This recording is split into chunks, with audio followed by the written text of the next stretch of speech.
Hi, my dear girls. Welcome to today's online class as well as in EMC learning program. How are you all? Hope all of you are healed and hearty with your family members and passing your days happily. It is really a great blessing for us that we are still alive and taking breath in this beautiful world. Thanks to Almighty God for His great mercy. We are really grateful to God. The year 2020 has taken so many lives from us. We have lost so many near and dear ones in this year. My deepest condolence for them, and as well as I want to pray for them. May Allah give them the highest position of Jannah and keep us safe from any unexpected situation. Students, you know your test examination is knocking at the door. And for this, in my last class, I discussed on composition part and I try my best to give you an idea on it. আমি আমার last ক্লাসে composition পার্টের উপর একটা video upload করেছি, সেখানে আমি চেষ্টা করেছি কম্পোজিশন পার্ট নিয়ে যদি কনফিউশন থাকে যেন সেটা তোমাদের ক্লিয়ার হয়ে যায়, কিভাবে আমরা কম্পোজিশন পার্ট আনসার করতে পারি। সেখানে আমি ইমেল, রিপোর্ট এবং অন্যান্য বিষয় নিয়েও কিন্তু আলোচনা করেছি এবং তোমাদেরকে বলেছি যদি তোমাদের কারো কোনো কোশ্চেন থাকে, কোনো কনফিউশন থাকে, তোমরা কমেন্ট বক্সে কমেন্ট করবে। আশা করি তোমাদের কোনো কনফিউশন নেই, কেউ কোনো ধরনের কোনো কমেন্ট করোনি। একজন শুধু ফোন করেছে, ফোন করে বলেছে যে সে তার কিছু কনফিউশন ছিল, সেগুলো দূর হয়েছে। তার মানে বোঝা যাচ্ছে তোমাদের অন্যদের আর কোনো কনফিউশন নেই। এখন শুধু সময় হচ্ছে, it is the high time to prepare yourself. Just পরীক্ষার জন্য নিজেকে প্রিপেয়ার করবে। আজকে আমি তোমাদের সাথে যেটা নিয়ে আলোচনা করব, today I am going to discuss on narration, transformation and articles. এই তিনটি টপিকের উপর আজকে আমি আলোচনা করব। So without further discussion, let's go to today's topic. Let's go. Okay, students, here is the question paper that I am going to discuss today, and it is, on articles, narration and transformation. আমরা আমাদের lecture number 24। আমি অনেকগুলো lecture upload করা হয়েছে, সেটা হচ্ছে 24তম lecture, এবং সেখানে আমি যেটা দিয়েছি সেটা হলো আমি 5টি ট্রান্সফরমেশন দিয়েছি, একটি ন্যারেশন দিয়েছি এবং একটি আর্টিকেল দিয়েছি। এই কোশ্চেন পেপারে আজকে যে ট্রান্সফরমেশন গুলো আলোচনা করব মেয়েরা, এটা বিখারুন্নেসা নুন কলেজের 2019-এর টেস্টের প্রশ্নপত্র থেকে নেওয়া হয়েছে। এই প্রশ্নগুলো একটু ডিফারেন্ট, এই ট্রান্সফরমেশন গুলো গতানুগতিক নিয়ম অনুসরণ করে নয়, একটু ব্যতিক্রমধর্মী জিনিসগুলোই আসলে মূলত আলোচনা করা প্রয়োজন বেশি বলে আমি মনে করি। কেননা যেগুলো একদম টু দি পয়েন্ট রুলস নির্ভর, সেগুলো হয়তো বা তোমরা সহজে করতে পারবে বা বুঝলে, রুলসটা জানলে করতে পারবে, কিন্তু যেগুলো একটু এক্সেপশনাল সেগুলো বোঝানোর প্রয়োজন আছে। কেননা সেগুলো কিভাবে হয়েছে, কেন হয়েছে সেটা যদি না জানো, সেটা তোমরা ভালোভাবে বুঝতে পারবে না এবং সেটা সলভও করতে পারবে না। Just for example, the first one, what cannot be cured must be endured. যেটা কিউর করা যাবে না সেটা এন্ডিউর করতে হবে। এন্ডিউর মানে সহ্য করা, আর কিউর মানে হচ্ছে সমাধান করা বা আরোগ্য লাভ করা। তুমি যেটা সমাধান করতে পারবে না সেটা সহ্য করতে হবে, এটা একটা প্রবাদ বাক্য। তো এই লাইনটাকে আমাদেরকে অ্যাক্টিভ করতে বলেছে। That means it is on passive form.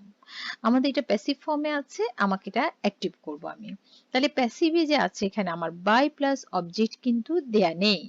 এই যে লাইনটি বলেছে যেটা কিউর করা যাবে না সেটাকে আমাকে এন্ডিউর করতে হবে, এটা আমাদের কথা বলেছে।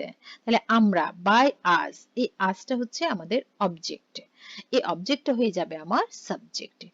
বাই প্লাস অবজেক্ট থেকে বাইটা উঠে যাবে এবং আজ হয়ে যাবে উই, উই হয়ে সাবজেক্ট ফর্ম হিসাবে বসবে। এই সেন্টেন্সটি যে অ্যাক্টিভ ফর্মে আছে তা বোঝার জন্য আরো একটা ব্যাপার আছে।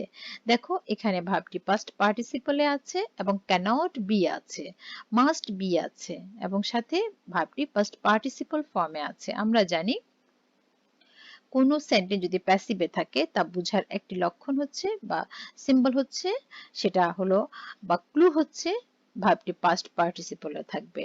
অ্যাক্টিভে মডেল অক্সিলারি যেমন ক্যান থাকলে সেটা ক্যান বি হয়ে যায় প্যাসিভে, অ্যাক্টিভে মাস্ট থাকলে সেটা প্যাসিভে মাস্ট বি হয়ে যায়। এখানে আমরা সেটাই দেখতে পাচ্ছি। তাহলে আমার অবজেক্ট যদি উই হয়, তাহলে এটা সাবজেক্ট যদি আমি এখানে করি তাহলে উই। এখন আমরা কি করব? আমরা সহ্য করব যদি আমরা কিউর করতে না পারি।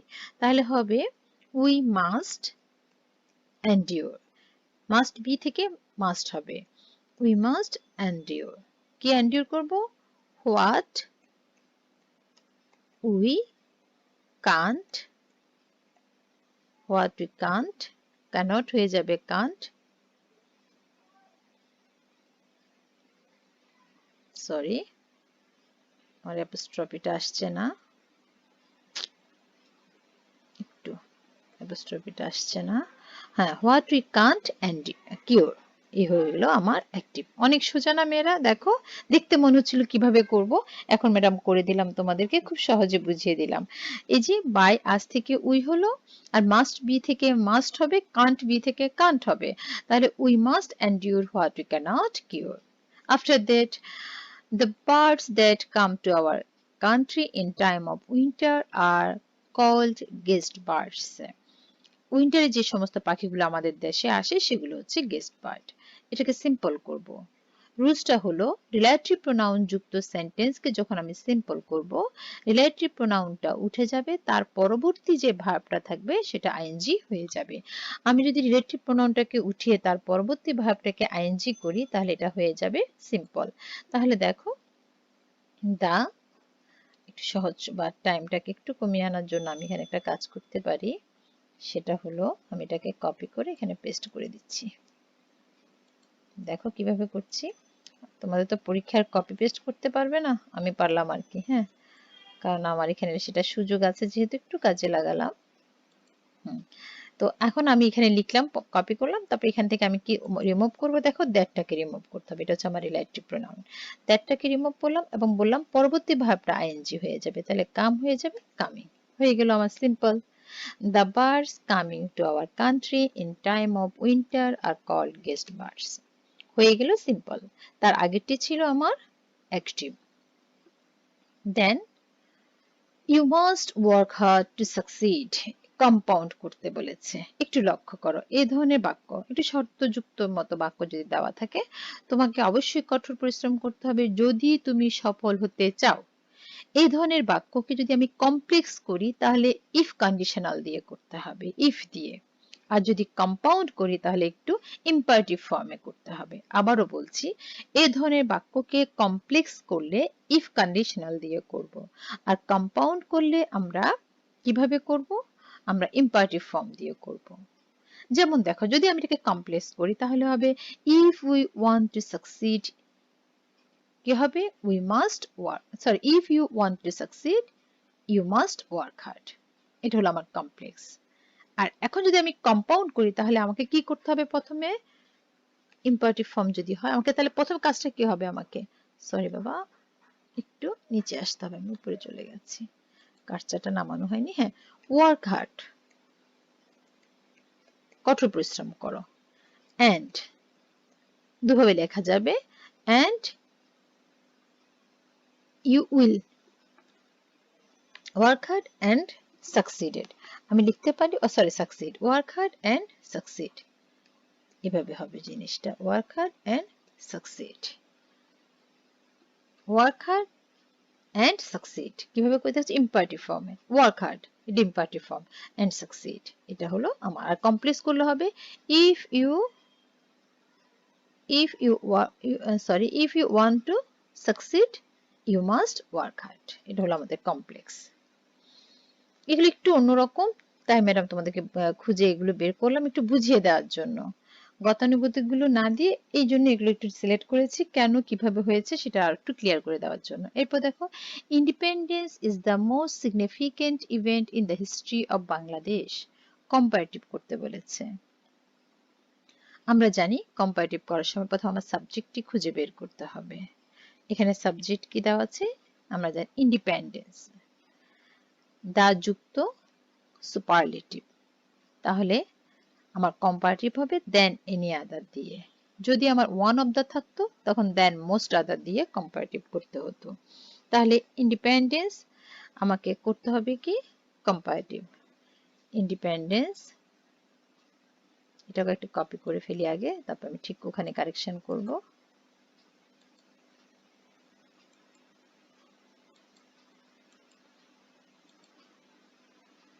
এখান থেকে ম্যাডাম কারেকশন করে তোমাদেরকে বুঝিয়ে দিব, অসুবিধে নেই।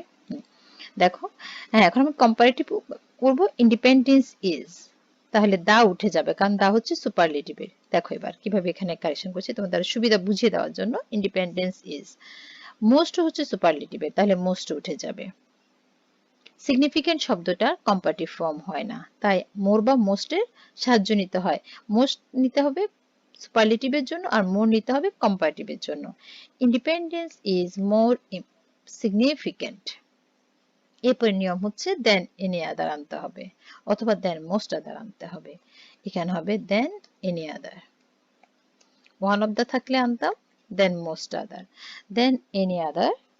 দেখো independence is more important than any other event in the history of Bangladesh. বাকিটা তো ঠিকই আছে, এই জন্য যখন কপি পেস্ট করলাম আটই বুঝাতে সুবিধা হয়েছে, দাটাকে রিমুভ করেছি, মোস্টকে হয়ে গেছে মোস্ট হয়ে গেছে মোর, নতুন করে অ্যাড করতে হয়েছে দেন এনি আদার। এরপর মেয়েরা দেখো last one,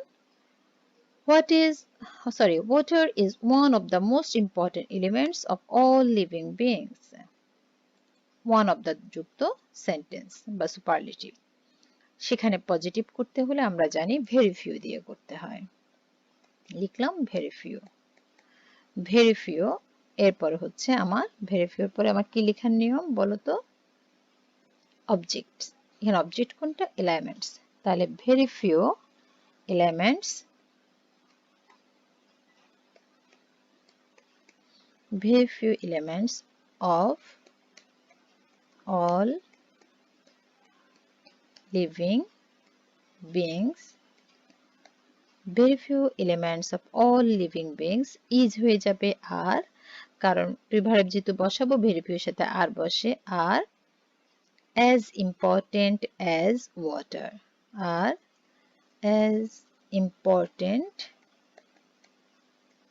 as water. Very few elements of all living beings are as important as water. ছাত্রীরা এই হলো আমাদের ট্রান্সফরমেশন।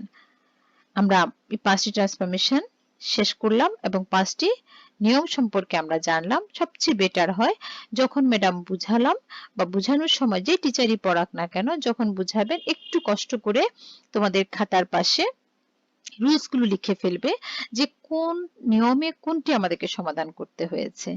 যত বেশি রুলস গুলো প্র্যাকটিস করবে, বলার সাথে সাথে লিখবে, একটু খাতার সাথে পয়েন্ট আউট করে রাখবে, ভুল হয়েছে একটু টুকে রাখলে দেখবে যখনই তুমি তোমার খাতাটা একটু উল্টাবে তখন এই রুলস গুলো চোখে পড়বে এবং এটা আরো বেশি মনে থাকবে। একটা কথা মনে রাখবে, ইংরেজি একটা ফরেন ল্যাঙ্গুয়েজ, সেখানে আমাদের একটু দুর্বলতা থাকবে, এটা ন্যাচারাল। তবে এই দুর্বলতা যত কঠিন বিষয় হোক না কেন কাটিয়ে ওঠার সবচেয়ে সহজ সমাধান হচ্ছে খুব বেশি পরিমাণে অনুশীলন করা, প্র্যাকটিস করা। If you practice more you will be more successful. যে কোনো বিষয়ে তুমি আরো বেশি সফলতা পেতে পাবে। সো আফটার দ্যাট ন্যারেশন, অনেকগুলো ক্লাস নেওয়া হয়েছে ন্যারেশনের উপর, তারপর আজকে আমরা ন্যারেশনটা সমাধান করব এখানে। চলো শুরু করি। The writer said to Jerry, your roller skates look very nice. Who has brought them for you? My mother. Is she alive? Yes, she lives in Manville. তাহলে আমরা শুরু করছি। The first sentence, the writer said to Jerry. এখানে কার সাথে কার কথা হচ্ছে, রাইটারের সাথে জেরির কথা হচ্ছে। রাইটার জেরিকে প্রশ্ন করেছেন, না সরি নট প্রশ্ন, কথা বলেছেন, বলেছেন যে একটা কমপ্লিমেন্ট দিয়েছেন, সেটা হলো তোমার রোলার স্কেটটা অনেক বেশি সুন্দর, এবং সাথে একটা কোশ্চেন করেছেন যে এটা কে কিনে দিয়েছে। এখন সে আনসারও করেছে, কিন্তু সে বলেছে তার মা কিনে দিয়েছে। তাহলে আমরা লিখব the writer, normal assertive sentence যেহেতু আমরা শুরু করছি, দ্য রাইটার টোল্ড, কাকে বলেছে, জেরিকে বলেছে। Jerry, the writer told Jerry that আমরা জানি অ্যাসার্টিভ সেন্টেন্সের আগে কোটেশনের আগে যে কোটেশনে যদি অ্যাসার্টিভ সেন্টেন্স থাকে তাহলে রিপোর্টিং ভার্বটা লেখার পর দ্যাট যুক্ত করতে হয় আমরা দ্যাট যুক্ত করলাম the writer told Jerry that your হয়ে যাবে হিজ কারণ জেরিকে বলেছে কোটেশনে সেকেন্ড পারসন অবজেক্টকে নির্দেশ করে তাহলে ইউর দ্বারা জেরিকে বোঝাচ্ছে জেরি হচ্ছে এখানে অবজেক্ট ইউর হয়ে যাবে হিজ রোলার স্কেটস রোলার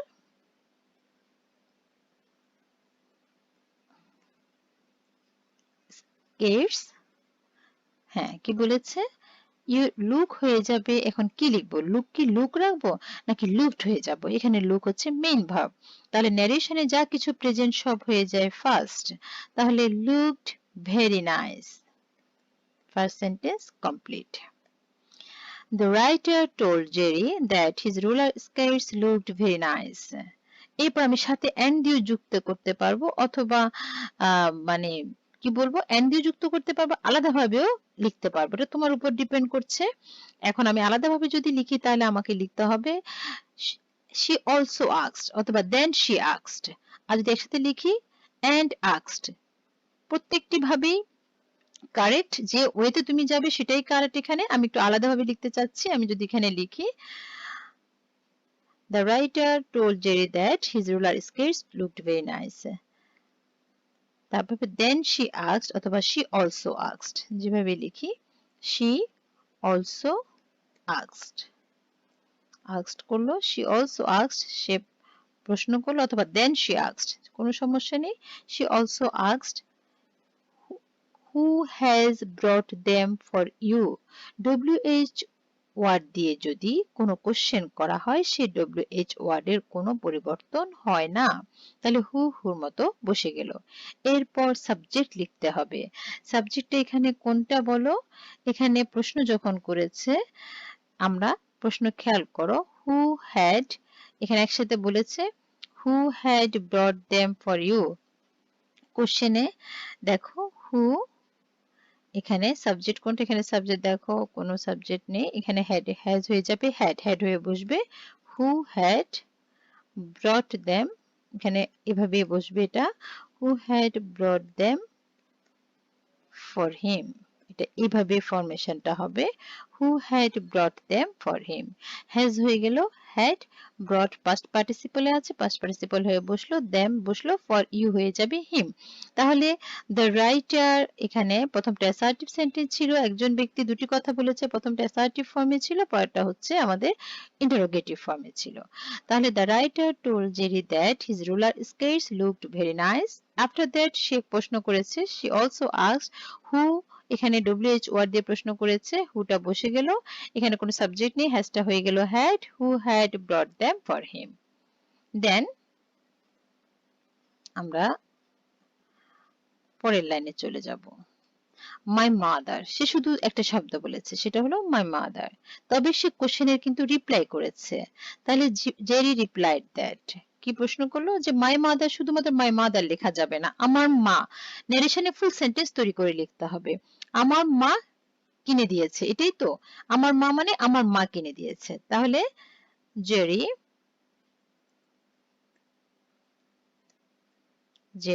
প্রশ্নের উত্তরে রিপোর্টিং ভার্ব রিপ্লাইড হয়ে যায় তাহলে Jerry replied that his mother তার মা কি করেছে আগের প্রশ্ন থেকে আমরা অনেকখানি পেয়ে গেছি অংশটা দেয়া ছিল কে কিনে দিয়েছে মা কিনে দিয়েছে হিজ মাদার হ্যাড ব্রট কিনে দেয়নি এনেছে সরি আমি বারবার বটটাকে ব্রটের সাথে গুলিয়ে ফেলছি সরি মেয়েরা BOUGST বট মানে কেনা আর BROUGST ব্রট মানে আনয়ন করা আমি এখানে যত সম্ভব ভুল টাইপ করেছি এখানে ব্রট আনার কথা না এটা বট হবে আমি এখানে ভুলে মনে হয় আর লিখেছি যাই হোক হিজ মাদার বট দেম কেনাই হবে এখানে ব্রট হবে না কারণ তার মা তো আসেনি his mother had bought them for him মেয়েরা একটু সাথে এই জিনিসটা আবারও ক্লিয়ার করে দিচ্ছি। ব্রট এবং বটের মধ্যে পার্থক্যটা, ব্রট মানে হচ্ছে আনয়ন করা, ব্রিং থেকে ব্রট, আর বট মানে বাই থেকে বট, কেনা। এটা টাইপ করতে গিয়ে কোনো কারণে জিনিসটা ভুল করে ফেলেছি। এটা হ্যাঁ, কারণ তার মা তার কাছে আসেনি, তো যার কারণে মানে কিনে দিয়েছে, এটাই হবে ব্যাপারটা।